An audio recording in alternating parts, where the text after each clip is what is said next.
country, I believe, has in the region of 1,300 cases, some 49 or 50 deaths.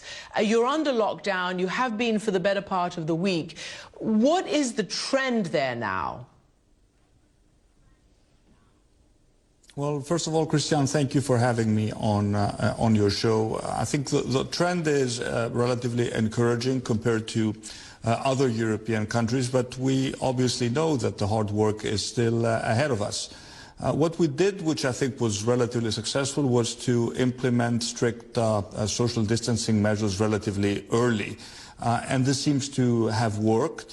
We have had almost full cooperation by the Greek people, and I'd like to thank them for the fact that they have respected our directions and have actually stayed home with very, very few exceptions. And it is very, very clear to me, I'm not an epidemiologist or an expert, but it is very clear to me that if you take social distancing measures relatively early, you can actually flatten the curve. We've had 50 people tragically losing their lives in Greece from COVID-19.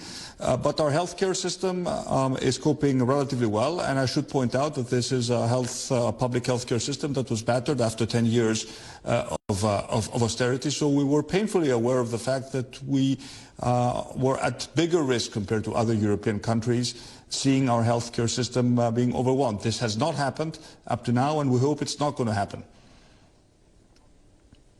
Well, I mean, those are incredible statistics to be able to tell the world. And it's really interesting to hear that, because as we said, and as you've just said, you were one of the worst hit countries over the last, 10 plus years, 12 years since the 2008 financial crisis. Can I just quickly ask you, are you at home? Are you in your office? How are you running the government at distance? I'm at my office with a tight team of my closest collaborators. We work out of the office, and we of course we are running the country by using video conferences and getting in touch with the people we need to talk to by using technology. And I can tell you one thing which has struck me is how quickly the Greek state has actually moved towards its digital future. We have implemented new platforms, new applications, have gone people online at a much faster pace. So in a sense, this crisis has also been an opportunity, if I may use that term, for the Greek state to sort of embrace the digital era at a much quicker pace. So far, we've had only one member of parliament who's tested positive to COVID-19. He was in the hospital. He's now out of the hospital. No members of parliament yet, so that at least allows us to remain in a properly functioning mode. Prime Minister, you heard the United Nations Secretary General call for a unified global response for solidarity. And you've also obviously know, because you're living it, that even within, a united EU, there is competition between countries. There's a sort of almost like a me first, let me have, whatever equipment and medicine that I can get for myself. I don't want to export it. I need it for my people. How are you facing that? And is there any move towards actually more sharing, not just of the burden, but of the life-saving equipment? Well, as you know, Christiane, there is there's a global competition for personal protective equipment, for ventilators, for ICU beds, and every country, at least in the short term, is on its own in this effort. I do need to point out, however, that the European Commission has attempted to put in place a framework for common procurement of these goods with a fair distribution mechanism amongst member states. But of course, these procedures sometimes take time, and there's a clear asymmetry between supply and demand, which will force us at some point to also reconsider our supply chains and the ability to produce some of these goods domestically, not be so dependent on the imports, which can easily dry up in a crisis. So we've seen clear indications of an attempt to manage this crisis at the European level. But when you are in crisis mode, it is very clear that each member state is trying to secure for its own citizens the necessary goods. And Greece has been no exception in this effort. What I think we've did relatively successfully was also to mobilize the private sector, mobilize the big foundations. We've had lots of donations, large and small, by the private sector, by our foundations, and they've managed to actually help us purchase a lot of this protective equipment from abroad, and I'd like to take this opportunity to thank them. Greece was perceived as a rather individualistic society, but if I retain something which has come out for good out of this crisis, is a clear sense of solidarity and the belief that we're all in this together. And I think we've also managed to be able to restore trust. Trust in the state, trust in the government, and as you know, trust after 10 years of economic crisis was in very short supply in Greece. So there's a general appreciation that we're doing our job professionally. What we have also done is we've given the communications lead to the experts. We have a daily briefing by experts, not by politicians, who brief people on exactly what is happening. And in a sense, after a decade of populism where we've heard incredible things being articulated in the public discourse, it is very comforting that right now the true experts, quote unquote, the technocrats that were vilified over many years are actually guiding us, and they're guiding us in terms of the proper policy decisions that we need to take.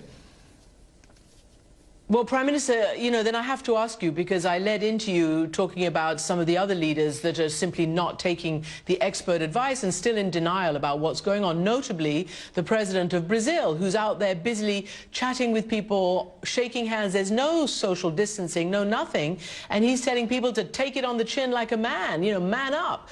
Can you just tell me what you would say to him if you were to meet him across a G20 table? Well, first of all, I wish Greece is going to become a member of the G20 very, very quickly. We're not there yet. But if I were to see him, I would tell him he's making a huge mistake. This virus spreads like wildfire, and there's one way of stopping it, and that is social distancing and telling people, the truth. I don't know if the climate in Brazil allows us to make different assumptions, but after a certain point we have a responsibility, and I feel I have a tremendous responsibility towards my citizens to actually tell them the truth. We've imposed, it's very painful to stay at home. We're all suffering the economic consequences of this lockdown, but our number one priority is to protect people's lives. And at some point, what I cannot accept, and what I've told our team is, we don't want our healthcare system to be overwhelmed. We don't want to reach the point where we have to choose who goes on a ventilator and who doesn't. Of course, in any epidemic, some people tragically will lose their lives. But if you let this thing spread out of control, and then you start imposing social distancing measures with a significant delay, I have significant doubts as to whether this is going to work. Prime Minister, about the migrant crisis, because this has hit your country very, very hard. You've had several waves of this since 2015, and now I think you've got in the region of certainly nearly 40,000 on Lesbos in this big, huge camp at Moira. There is fear of an outbreak there. What will you do to be able to contain it? There are only 6 ICU beds on that island. What will you do to keep people safe there? Well, first of all, thank God, Christiane, we haven't had a single case of COVID-19 on the island of Lesbos, nor on any other island. We only had one case on a refugee camp in the mainland. I think we're pretty good at contact tracing. And you can actually do contact tracing at the very beginning of an outbreak. So we're keeping a very, very close eye on what's happening in Lesbos. You're right to point out that we're faced with a complicated situation, and our plan has always been to make sure that we gradually alleviate the pressure when it comes to Lesbos and the other islands. But of course, the refugee and the migration problem is much, much more complicated. It is very much related to what happened in Greece over the past month. At the beginning of last month, we had a very, very clear attempt by Turkey to use desperate people, refugees and migrants, and push them into Greece with a clear attempt to blackmail the European Union. This didn't work. Greece protected its borders, and we will continue to protect our borders. But at the same time, I think we have a very good track record, Christiane, of dealing with this problem in a very, very humane manner, and we will continue to do so, and of course keep a very, very close eye on what's happening on our camps. We have access also to European support. We're ramping up medical facilities, but because the islands are relatively self-confined and relatively isolated communities, it's very, very regulated who goes and who leaves the islands in general.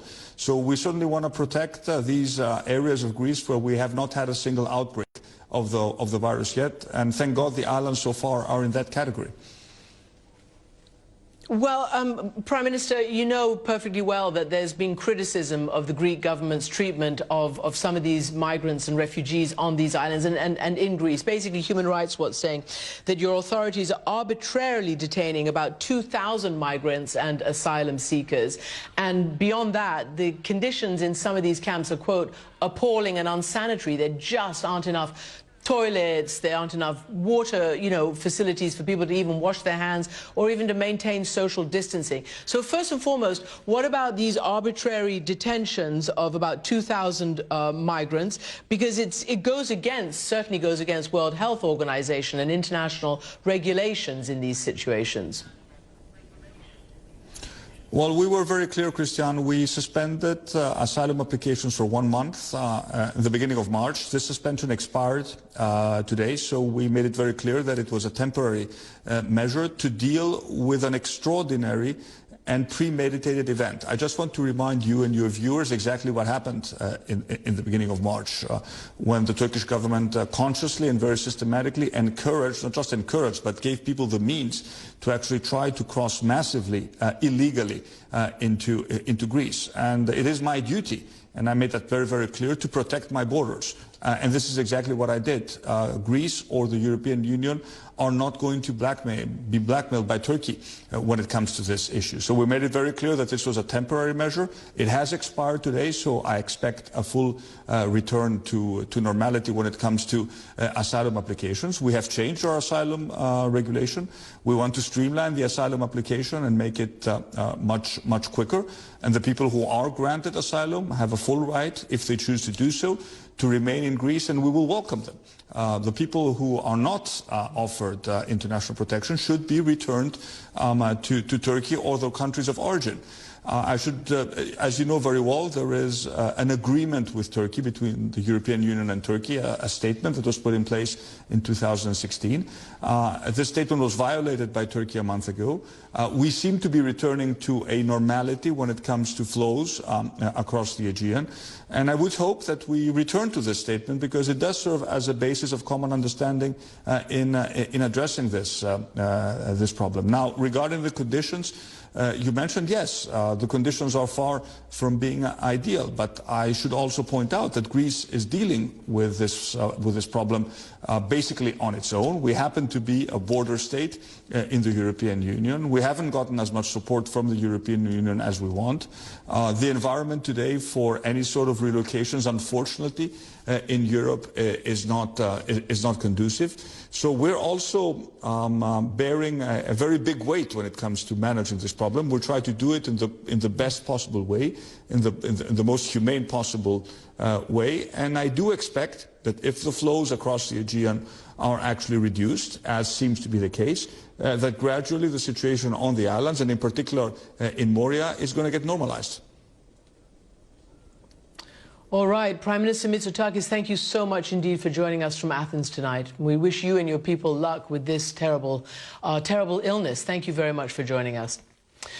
And now we go back to the United States, where the death toll has surged to more than 4,000, making Tuesday the deadliest day so far in the fight against